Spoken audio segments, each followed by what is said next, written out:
مش عارف ليه حاسك اصغر من 20 سنة، بس ده تقريبا عشان انا كاتب على الفيديو لو انت اصغر من 20 سنة. ماشي. مش عارف ليه برضه حاسك مكتئب، ده تقريبا برضه لنفس السبب. اوكي.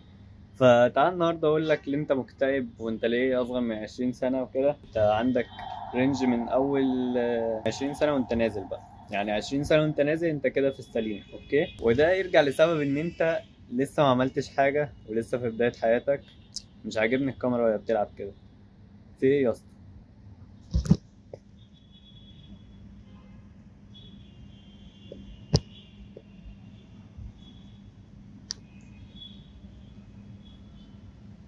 اقضي بقية الفيديو كده ولا ايه؟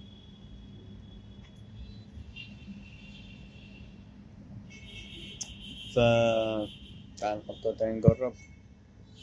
لا بيلعب كده. طيب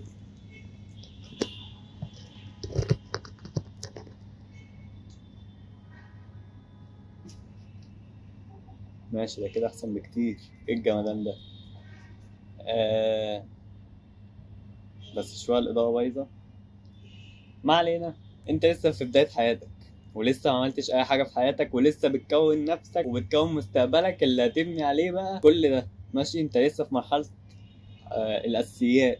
تيجي بقى تلاقي حد على التيك توك 16 سنة وراكب عربية مرسيدس سي 180 بي ام دبليو اكس 360. هنا بقى تيجي النقطة اللي انت بتركز عليها، اللي هو يعني انا 20 سنة اهو، ده راكب عربية وده معاه اسطول تكاتك وحاجات كده. وبعدين النقطة التانية برضو اللي بتساعد في الكلام ده، ان انت هاري نفسك مذاكرة وهاري نفسك امتحانات ومش عارف ايه وتعليم عشان يبقى معاك شهادة عشان تبقى حاجة في المجتمع. ويجي واحد ما بيعرفش يكتب اسمه، ما بيعرفش مش واسمه اللي هو حاجة بناخدها في رابعة ابتدائي. بتبقى طالع من رابعة ابتدائي كده وتانية ابتدائي كمان انت بتعرف تكتب اسمك، ويبقى واحد بقى ما بيعرفش يكتب اسمه ومعاه، مش هقول عربية ذهبي عشان ماليش دعوة، معاه فلوس تخليه يجيب عربية عموما يعني، او يطلع في التلفزيون يتشهر، او يبقى بينصح الناس، او يبقى بيعمل اي حاجة انت لسه لحد دلوقتي ما عملتهاش. ماشي. فليه بقى كل ده؟ ليه التعب اللي انا بتعبه ده عشان في الاخر الراجل ده يعمل كده وده يعمل كده وانا زي ما انا وما اوصلش اصلا اللي هم بيعملوه؟ دي الحاجه اللي بتخليك مكتئب اكتر، او زهقت بقى مش عايز تعمل حاجه في حياتك خلاص، ما ده ماشي كده وده ماشي كده، فايه اللي انا استفاده لو تعبت نفسي وكده؟ بس دي غلطه كبيره وملهاش اي علاقه مش عارف ملهاش اي علاقه بايه، يعني كلام مش مظبوط من الاخر. ماشي. كل واحد بياخد نصيبه، كل واحد يتعب ويسعى عشان يحقق اللي هو نفسه فيه، وما تقلقش كده كده ربنا ما بيظلمش حد، وقد ما تتعب قد ما هتلاقي. واصلا لسه بدري قوي عليك، يعني انت اقل من 20 سنة، فانت لسه قدامك مثلا 25 25 ايه 5 سنين تانيين عشان تبقى تبدأ حياتك. فانت كل ده لسه بتسخن، فانت تفاح يعني، مش عارف والله. اصل انا في نفس الحوار ده، فعشان كده عامل فيديو بكلمك عليه. ماشي. فانا بقول لنفسي انت لسه بتسخن ولسه ما عملتش حاجه، ولسه قدامك 5 سنين عشان يبقى بيتحسب عليك بعد كده. في ايه يا اسطى؟ وصلني اقسم بالله يا عم. يا عم بقى، يا عم بقى، ادي جزات اللي يصور على السطح والله. ما علينا. كنت بقول ايه؟ لسه قدامك 5 سنين عشان يبدأ يتحسب عليك اللي انت بتعمله بقى، وكل خطوة بتاخدها واللي بيأثر على حياتك وبتاع والكلام ده. فانت ممكن تستغل بقى الوقت ده في ايه؟ الوقت ده في ايه؟ ممكن تستغله في ان انت تتعلم حاجة. وبمناسبة تتعلم حاجة دي، في حاجة ضروري لازم اتكلم عليها في حوار التعليم، عشان انا استفدت حاجة مهمة قوي و ليها فيديو مخصوص.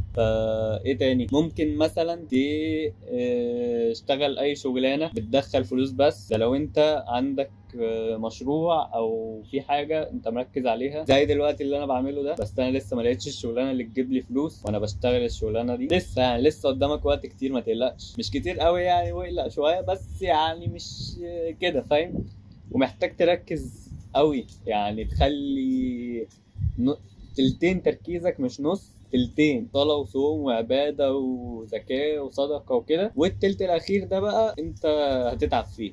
اللي هو شغل ودراسة ومجهود وسعي وبتاع عشان تاخد توفيق ربنا كله ان شاء الله. الكلام ده برضو بقوله لنفسي انت يا حسين اهو قبلك يا عزيزي يا مشاهد. ركز يا اسطى وما تقلقش وما تكتئبش، ولسه قدامك كتير. فكك من اللي سابك واللي باعك، ما تعملش حسابه في الدنيا خلاص ماشي.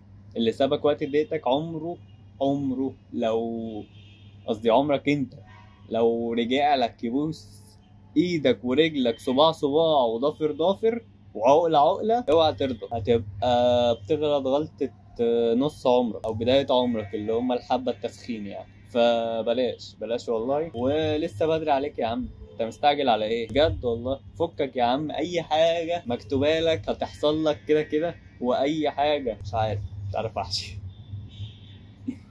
يعني ما تقلقش من اي حاجه خالص. كده ربنا معاك طالما انت بتراعي الناس اللي حواليك وبتراعي ربنا برضو، تعمل كل اللي عليك ماشي. ومش لازم كل اللي عليك ده برضو ان انت تنفخ نفسك شغل، لا اشتغل في الهادي منه اللي هو سنة كده جز وارجع تاني، شد وريح شوية، شد فاهم، عشان الدنيا تمشي وما تحرقش نفسك في بداية حياتك برضو فاهم. فخلي كل حاجة بالدماغ كده وراسي وبتاع ومش عارف ايه، وما تقلقش برضو كلنا معاك في نفس الحوار ده. كلنا بنشوف الناس المغني بيقبض اكتر من الدكتور، وفي ايه يا جماعة بلد مش عارف ايه وبتاع وكده. بس لا ما تقلقش خالص من الكلام ده كله بحسابه يعني. وهقولها لك تاني، انت لسه في بداية حياتك، لسه بتسخن عشان لما تبدأ في ال25 مثلا يكون كده فاهم. برضو لو اشتغلت على نفسك يعني مش شرط يبقى 25، ممكن يبقى 23. ممكن لو انت في 2000 لو 2018 ايه، لو انت 18 سنة وبدأت تشتغل على نفسك وحياتك زي ما بقول لك كده، او زي ما الناس بتقول يعني. في ناس محترمة كتير بيقولوا نفس الكلام اللي انا بقوله ده، مش كلام انا مخترعه يعني. ممكن توصل لحاجة كبيرة لما تتم ال20 مثلا فاهم. فيبقى انت الناس بتبدأ تركز على حياتها وانت بدأت خلاص، انت حطيت الأساسات خلاص فاهم. بس يعني مش عارف اقول ايه تاني غير ان انا اشتم على الناس اللي عمالة تزمر دي. بس خلاص المسامح كريم، بس انا مش كريم. بس تمام يعني تمام، الفكرة وصلت. واهم حاجة انت ما تكتئبش وما تزعلش وما تتضايقش وما تعصبش نفسك وما تضايقش نفسك. وايه تاني، شوف اللي انت مش عايز تعمله ايه وما تعملوش، وشوف اللي انت عايز تعمله ايه واعمله. واهم حاجة اللي انت شايفه غلط ما تعملوش. مش وحش انك تغلط، مش وحش، مش يعني اغلط عادي براحتك، انت لسه صغير. الكلام ده للي تحت ال20 سنة ماشي، انت عادي لسه صغير ما تقلقش. بس يعني ما تبقاش غلطات اوفر يعني فاهم. ايه تاني تقريبا بس كده انا قلت كل اللي انا كنت عايز اسمعه، وابقى اسمعه بقى وانا بعمل مونتاج للفيديو. وانت محتاج تسمع الكلام ده برضو واعمله سيف عندك، عشان لما تيجي تلاقي نفسك هتتضايق وتزعل ومش عارف ايه، لا فكر نفسك تاني بالكلام ده. وان شاء الله الفيديو ده يبقى مفيد ليك وليا وللناس دي كلها. بس يعني كل سنة وانت طيب، رمضان كريم. بس هو شكرا على المشاهدة وخلاص، وإن شاء الله تشوفني في القريب العاجل في فيديو جديد إن شاء الله. يلا جود باي.